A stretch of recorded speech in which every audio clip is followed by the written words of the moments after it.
According to Randall Carlson and Graham Hancock, the history of Egypt contains a significant gap, a significant unknown time brought on by calamities and natural disasters that, until recently, were believed to have entirely destroyed the interesting technologies and special evidence that the Egyptians utilized to build the pyramids. They made a mistake, though. Fortunately, not everything was lost, and researchers were able to learn about the amazing technologies the Egyptians owned. Randall Carlson claims that certain researchers have found old alternative technologies after working on them for years in secret. These researchers have published their findings on these technologies so that they can no longer be repressed. It's possible that we won't recognize this technology, as they are based on using vibration frequencies to manipulate matter and may have been used to move and cut stones for building pyramids.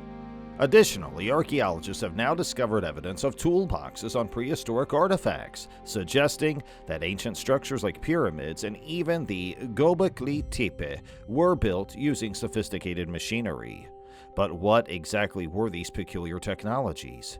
Randall Carlson and Graham Hancock have frequently led conversations on the ancient civilization's untold mysteries, particularly the Egyptians.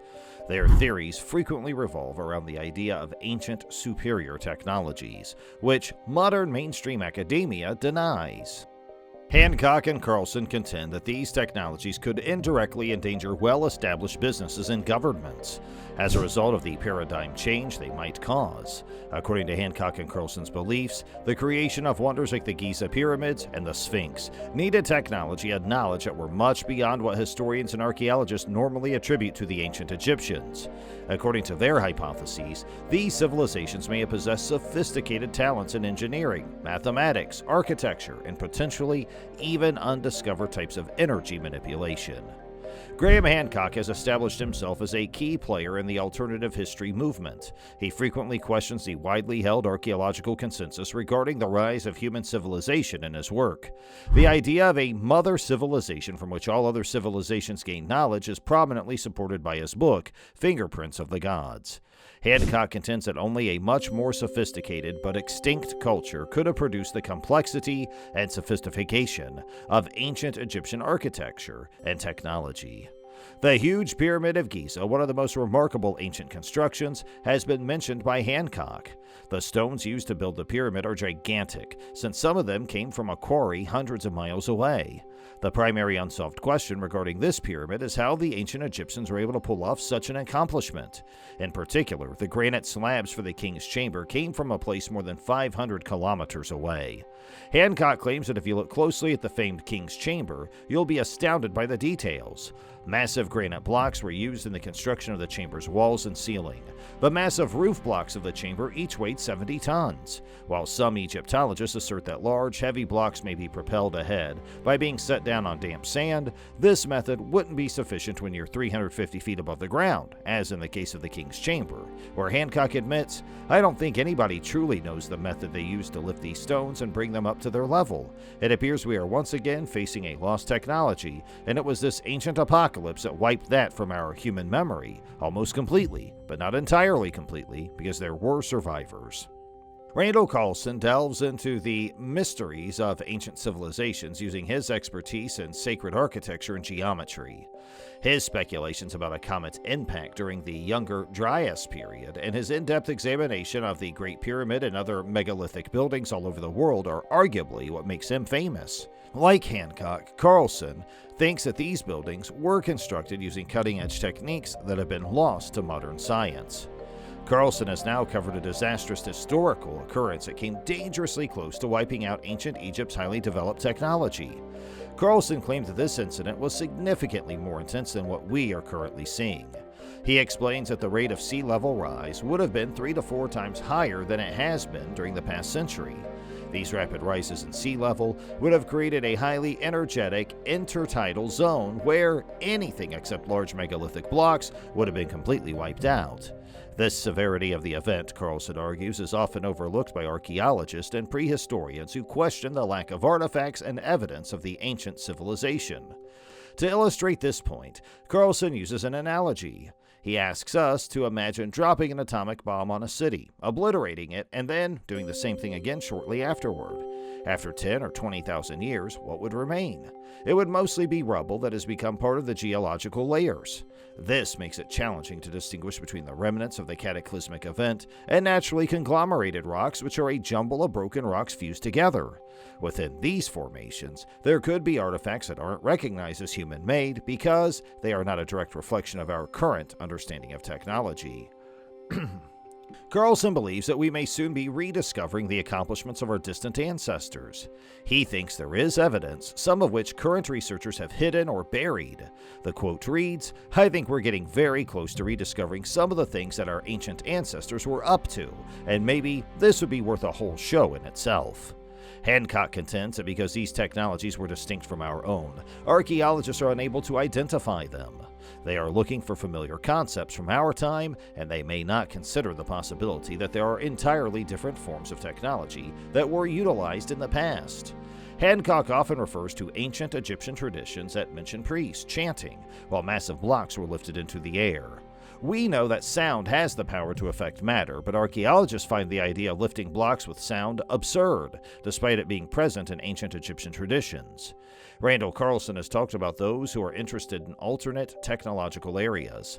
A lost civilization's technologies may be rediscovered as a result, providing a new viewpoint and perhaps revealing new opportunities. While the majority of academics frequently reject these claims, Hancock and Carlson have developed a sizable following, and, if their beliefs are proven correct, they may append accepted theories of human history and development.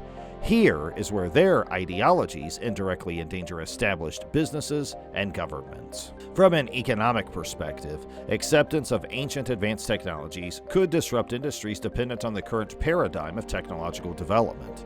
For example, they might face challenges if these ancient technologies implied alternative, potentially more sustainable sources of power. Technology companies, particularly those in construction and material science, could be destabilized by the discovery of super ancient methods or materials. Governments, too, could face disruption.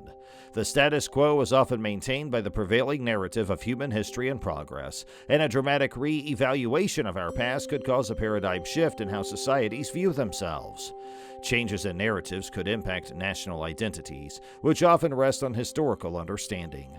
Such revelations could also affect international relations and power dynamics, particularly in regions like the Middle East, where much of our ancient history is centered.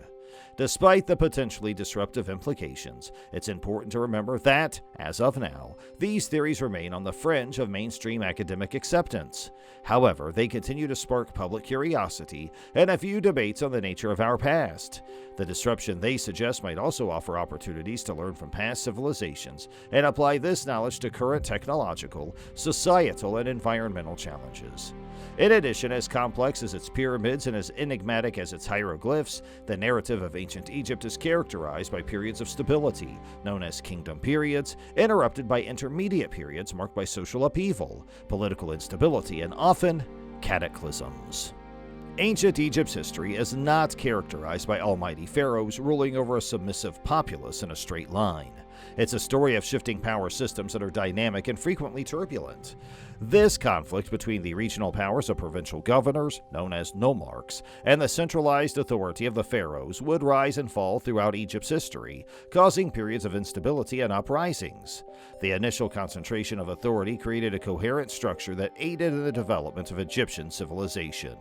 But over time, as the influence of the pharaoh waned and power fragmented into the hands of local rulers, sparking conflict and chaos, the pattern repeated itself several times throughout Egypt's history, with phases of unity under strong pharaohs interspersed with periods of decentralization and revolt. These revolts, often born out of political fragmentation, had profound effects on the preservation of historical artifacts and cultural knowledge. They led to the destruction of monuments, the alteration of inscriptions, and the general loss of valuable historical records. Additionally, these periods of turmoil also resulted in a considerable shift in societal values, affecting artistic, religious, and cultural practices. For instance, Pharaoh Akhenaten led a huge rebellious revolution during the Amarna era. His drastic conversion from conventional polytheism to the veneration of the solar deity Atum was not only a mutation of its spirituality, but also a deliberate attempt to erase history. Traditional gods' temples were neglected or used for other purposes, while inscriptions and monuments frequently had their names obliterated. We have a very limited understanding of traditional Egyptian religious practices and related cultural knowledge as a result of this historical iconoclasm. On the other hand, we must take into account the geological occurrences. Egypt has experienced over a long period of time. Unique evidence and technology have been destroyed and hidden as a result of geological catastrophes like earthquakes. Egypt, however, is not located in the main worldwide earthquake zone. Seismic activity can still affect it. Geological information and historical documents both show that the Nile Valley has experienced several earthquakes throughout the centuries. The earthquake of 27 BC, which severely damaged a number of temples and buildings, including the renowned Lighthouse of Alexandria, may have been the most significant. Numerous ancient monuments began to deteriorate and be buried as a result of the slow but continual erosion caused by the desert, winds, and sporadic Nile flooding. Artifacts are not only destroyed through this process, but they're also sometimes rendered invisible and have their original context considerably altered, which makes it more difficult for us to comprehend their value. Aside from natural catastrophes, human-induced cataclysms have also played an impactful role. For example, the invasions and occupations by foreign powers such as the Persians, Greeks, Romans, Arabs, and Ottoman Turks led to the destruction, repurposing, and concealment of Egyptian antiquities. The need for building materials often resulted in older structures being dismantled and their parts reused in newer construction. These activities have consequently erased or altered much of the original Egyptian technical and cultural footprint. Despite the destruction and loss associated with these periods of revolt, they also served as catalysts for cultural and technological evolution. For instance, the Hyksos invasion during the Second Intermediate Period resulted in the introduction of new technology, including horse-drawn chariots and composite bows. While disruptive, the invasions and warfare ushered in new concepts and sped up the development of technology. As a result, these times of turmoil included both innovations and periods of progress as well as eras of dissolution. We should take note of how religious strife and ideological upheavals contributed to the hiding and erasure of evidence. Numerous religious buildings and artifacts were destroyed or vandalized as a result of iconoclasm over the years as Egypt's predominant religions changed from the ancient Egyptian religion to Christianity, and finally to Islam. The spread of Christianity caused many ancient temples to be abandoned and even destroyed, while the spread of Islam led to the mosquization of numerous Christian churches. The comprehension of Egypt's lengthy religious history and related technological accomplishments has been obscured by these shifts. There have also been instances of Egyptians harming themselves, particularly if they were viewed as heretics or opponents.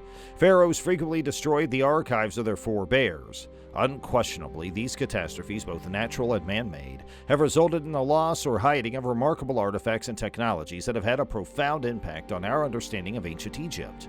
These factors, along with general decay and loss over time, present a major challenge for archaeologists and historians seeking to unearth the true history of the fascinating civilization.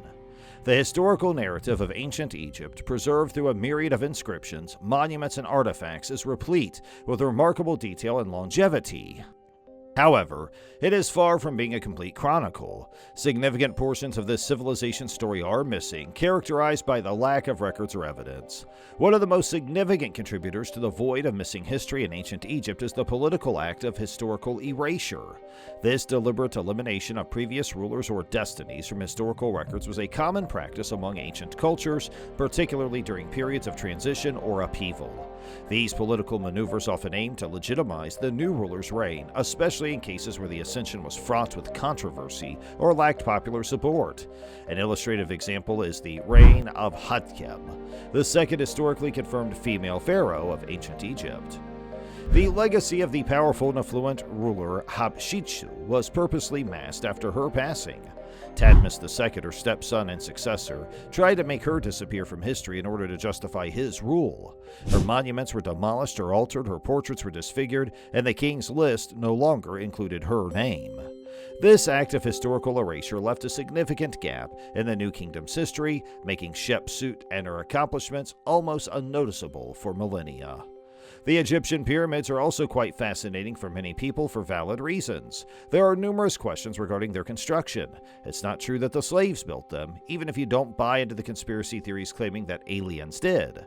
So how did the ancient people manage to create such massive and famous structures? Scientists have hypothesized that some kind of ramp would have been necessary during the period's construction, which seems like a plausible assumption. We hope you enjoyed today's video. Please like, share, and subscribe to our channel for more just like this.